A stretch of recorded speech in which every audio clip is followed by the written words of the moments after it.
സാധാരണ നമ്മൾ വീട്ടിൽ നിന്ന് ഉണ്ടാക്കുന്നതിലും കുറച്ച് വ്യത്യസ്തമായിട്ട് നല്ല ടേസ്റ്റോട് കൂടി നമുക്കെങ്ങനെ മീൻ ഫ്രൈ ചെയ്തെടുക്കാൻ നോക്കാം.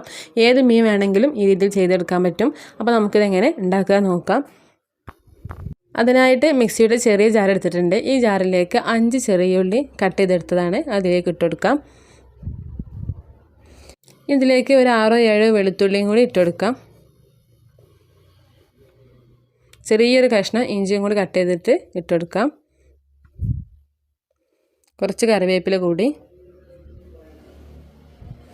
ഇതിലേക്കുള്ള പൊടികൾ ചേർത്ത് കൊടുക്കാം. അതിനായിട്ട് 1 ടീസ്പൂൺ അളവിൽ മുളക് പൊടിയാണ് ഇട്ടെടുത്തിട്ടുള്ളത്. 1/2 ടീസ്പൂൺ കുരുമുളക് പൊടി, 1 ടീസ്പൂൺ മല്ലിപ്പൊടി, 1/4 ടീസ്പൂൺ മഞ്ഞൾപ്പൊടി, 1/4 ടീസ്പൂൺ ഉലുവ പൊടിച്ചതും 1/2 ടീസ്പൂൺ വലിയ ജീരകം പൊടിച്ചതും കൂടി ഇട്ടുകൊടുക്കാം. ഇനി ഇതിലേക്ക് 2 ടീസ്പൂൺ വിനാഗിരിയാണ് ഒഴിച്ചെടുക്കുന്നത്. വിനാഗിരിക്ക് പകരം ചെറുനാരങ്ങ നീര് ഇഷ്ടമാണെന്ന് വെച്ചെങ്കിൽ അങ്ങനെ ചേർത്ത് കൊടുത്താലും മതി. ഇതിലേക്ക് ആവശ്യമായിട്ടുള്ള ഉപ്പും കൂടി ഇട്ടുകൊടുക്കാം. 2 ടീസ്പൂൺ തേങ്ങ ചിരകി എടുത്തതാണ്, അതും കൂടി ഇട്ടുകൊടുക്കാം. ഇനി ഇത് നന്നായിട്ടൊന്ന് അരച്ചെടുക്കാം. അപ്പോൾ അത് നല്ല പോലെ അരച്ചെടുത്തിട്ടുണ്ട്. നല്ല ഫൈനായിട്ട് തന്നെ അരച്ചെടുക്കുക. ഇതേപോലെ ഒരു 5 അയല മീനാണ് എടുത്തിട്ടുള്ളത്. ഏത് മീൻ വേണമെങ്കിലും എടുക്കാം. അപ്പോൾ നമ്മൾ അരച്ചെടുത്തിട്ടുള്ള ഈ അരപ്പ് ഒരു പാത്രത്തിലേക്ക് ഇട്ടുകൊടുക്കാം. ഇനി ഓരോ മീനും മസാല തേച്ചെടുക്കാം.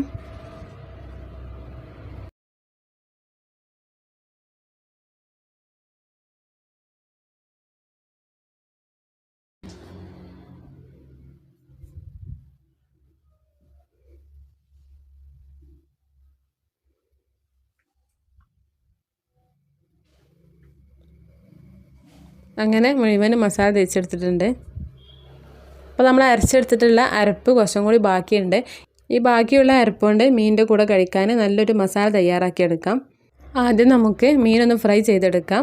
അപ്പോൾ അതിനായിട്ടൊരു പാൻ അടുപ്പത്ത് വെച്ചിട്ടുണ്ട്. പാനിലേക്ക് കുറച്ച് വെളിച്ചെണ്ണ ഒഴിച്ചു കൊടുക്കാം.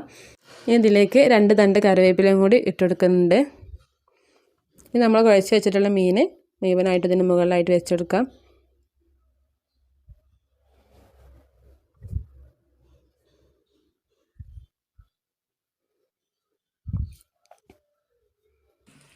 മീഡിയം ഫ്ലെയിമിൽ വെച്ചിട്ട് നല്ലപോലെ ഫ്രൈ ചെയ്തെടുക്കുക.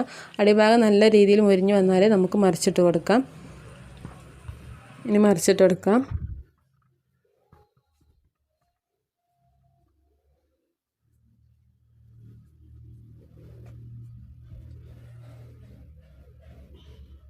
അതേപോലെ തന്നെ കുറച്ച് നേരം കൂടി മീഡിയം ഫ്ലെയിമിലിട്ടിട്ട് വെക്കാം.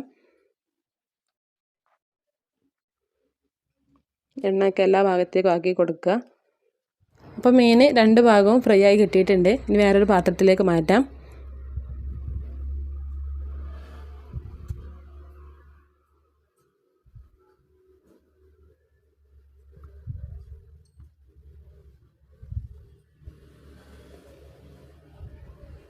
ഇനി ഈ ചട്ടിയിൽ കുറച്ച് വെളിച്ചെണ്ണ ബാക്കിയുണ്ട്.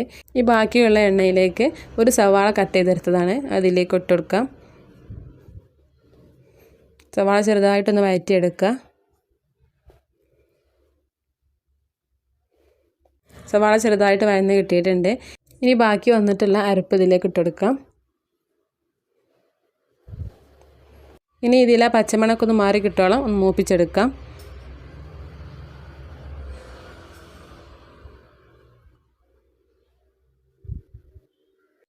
ഇനി ഇതിലേക്ക് കുറച്ച് ഉപ്പും കൂടി ഇട്ടെടുക്കാം.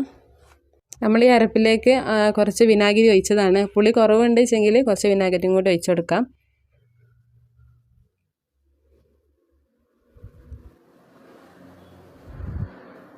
ഇനി ഇതിലേക്ക് ഒരു തക്കാളി കട്ട് ചെയ്തിട്ട് ഇട്ട് കൊടുക്കുന്നുണ്ട്. ഈ തക്കാളി ചെറുതായിട്ടൊന്ന് വഴന്നു വന്നാൽ നമുക്ക് ഫ്ലെയിം ഓഫ് ചെയ്യാം. അപ്പോൾ തക്കാളിയൊക്കെ സെറ്റായി കിട്ടിയിട്ടുണ്ട്. ഇനി ഫ്ലെയിം ഓഫ് ചെയ്യാം.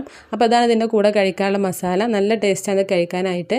ഈ മീനിൻ്റെ കൂടെ ഓരോ മീൻ എന്തെങ്കിലും വെച്ചിട്ട് കഴിക്കുകയാണെന്നുണ്ടെങ്കിൽ നല്ല ടേസ്റ്റായിരിക്കും. അപ്പോൾ നിങ്ങളെല്ലാവരും ഇങ്ങനെ ട്രൈ ചെയ്ത് നോക്കുക. സാധാരണ ഉണ്ടാക്കുന്നതിലും കുറച്ച് വ്യത്യസ്തമായിട്ടുള്ള മീൻ ഫ്രൈ ആണ്. അപ്പോൾ വീഡിയോ ഇഷ്ടപ്പെട്ടാൽ ലൈക്ക് ചെയ്യുക, ഷെയർ ചെയ്യുക, സബ്സ്ക്രൈബ് ചെയ്യുക. അടുത്ത വീഡിയോയുമായി വീണ്ടും കാണാം. താങ്ക്